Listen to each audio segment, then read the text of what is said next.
尊重异性啊，也能够得到异性的尊重。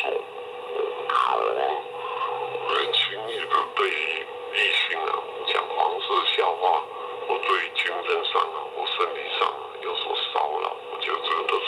很不对的。所以在这里最后，我想跟各位分享的是，两性之间，关于性这个话题啊，我们一定要适时，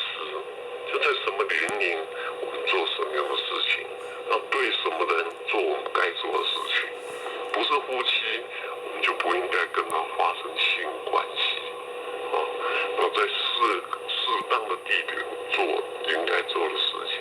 那么可能会讲说，我们没有发生性关系，我们在公开的场合，我们亲吻，我们搂抱，我想这个也不是很恰当的。在适当的地点也是很重要的。在适当的地点做该做的事情。我觉得我们老祖宗啊，有给我们一个健康的一个建议啊，就是说早上啊不能喝酒，中午啊不能够行欢，晚上啊不能够喝茶，因为中午不能在房间里什么做对健